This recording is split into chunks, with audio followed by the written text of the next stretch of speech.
అప్పుడైనా పాట రాసిన అభిమాని నేనే అని బయటికి చెప్పాలి కదా. అలా చెప్పుంటే ఇవాళ అక్కడ ఆ పరిస్థితి వచ్చుండేదే కాదు కదా. లేదమ్మా, ఇది వాంటెడ్లీ చేసింది. దానికి నా గెలుపు కంటే తన ఐడెంటిఫికేషనే ముఖ్యం, అందుకే చేసింది. అది కాదండి. ఏమండి,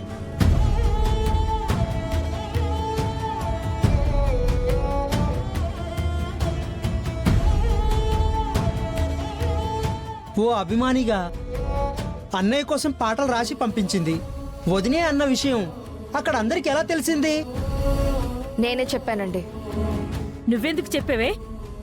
ఎందుకంటే ఎటో కాంపిటీషన్ అయిపోయింది, చరణ్ గెలిచాడు. ఆ గెలుపుకు కారణం మా అక్కే అని చెప్తే ఆయన హ్యాపీగా ఫీల్ అవుతారు, మా అక్కకి దగ్గర అవుతారనే ఉద్దేశంతో చెప్పాను. ఈ రోజే డౌన్లోడ్ చేయండి, మీ ఫేవరెట్ షోస్ చూడండి.